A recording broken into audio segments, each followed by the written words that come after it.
Oh, what a fucking surprise. The council being tight and stingy with money as fucking usual. Luke, I am your father. Only kidding, mate, your mum was a slag. Anyone could be your daddy. Phone Jeremy Kyle and I'm sure he will sort it out. This week the bearded bastard will be wearing a dog collar and calling himself Fido.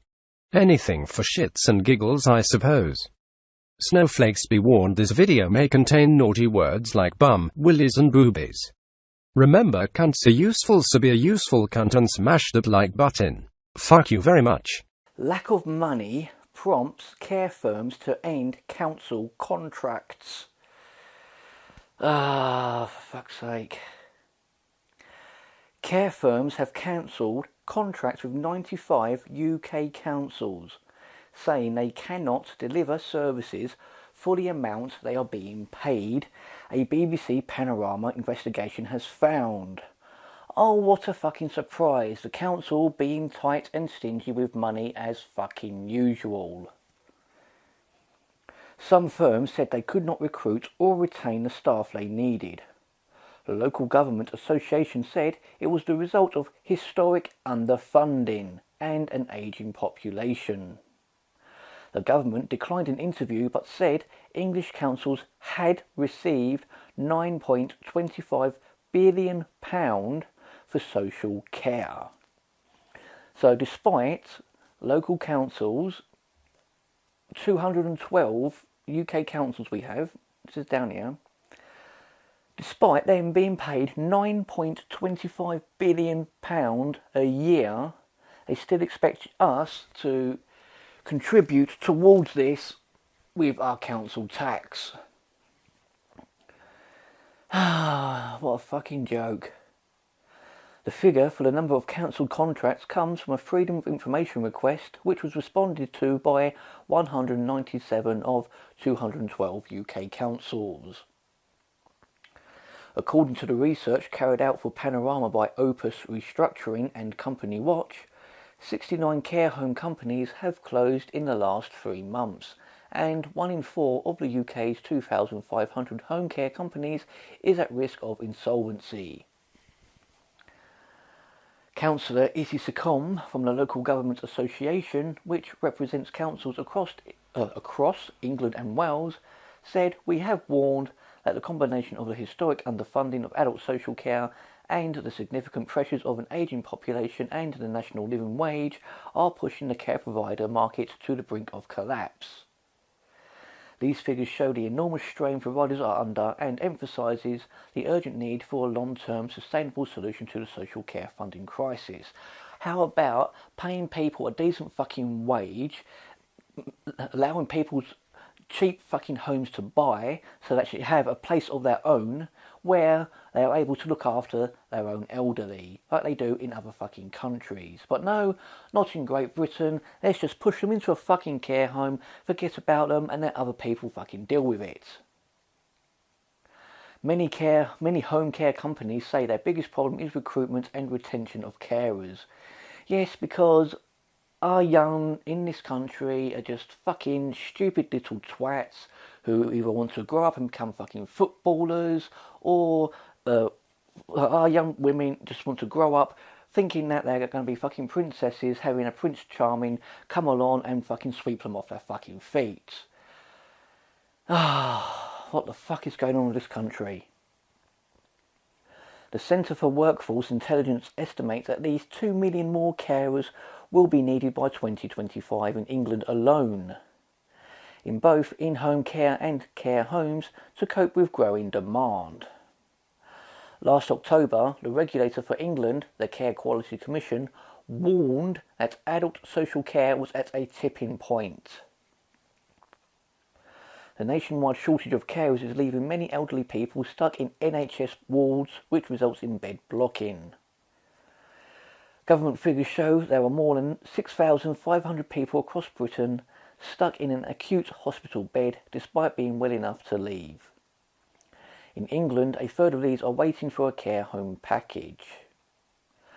One home care company, I'm not going to fucking try pronouncing that, which had contracts with 3 councils in North Wales, told Panorama it had recently stopped working with one, Conwy, which had initially paid £14.20 an hour for care. It's offered to raise that to £15, but the company decided that still wasn't enough and handed back the contract. Ken Hogg at wherever the fucking hell that is, in Wales, said, "We didn't think we could do it for the money. It was as simple as that. We pay as much in wages as we possibly can, and we've always paid above what was the national minimum wage and the national living wage. Carers get a mileage allowance, they get paid travelling time between their clients." Mr. Hogg said the company was legally obliged to pay 1% pension and 13.8% national insurance contributions, along with training and other staff associated costs, which doesn't leave a great deal. Conwy Council said it was committed to supporting vulnerable people in communities despite the financial challenges. I bet they're fucking not. Home care company Mears used to have a contract with Liverpool City Council but cancelled it in July, saying £13.10 an hour was not enough to cover costs. Mears said it needed at least £15 an hour and, like other companies across the UK, argued its costs are often greater than what councils pay. Alan Long, Executive Director at Mears, said that was a terrible thing to do for both service users and for care staff. "We absolutely did not take that lightly, but frankly, what choice did we have? We just cannot do the two most basic things that you need to do in care.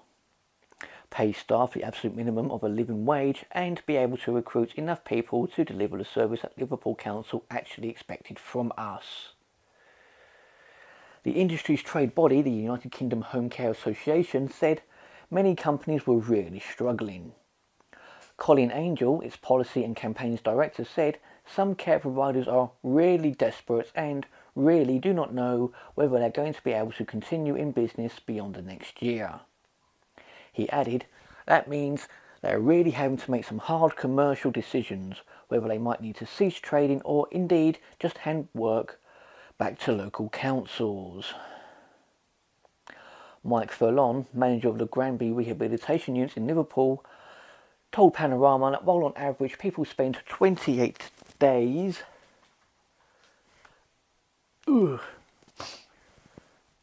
at the care facility, some patients have been with us 12 and 14 weeks because all the therapy is complete, but unfortunately there's no care package available at the end of it.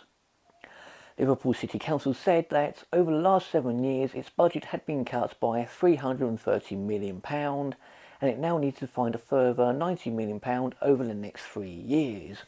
Here's an idea, Liverpool City Council. How about taking all of your fucking councillors and reducing their fucking pay by a minimum of 20%?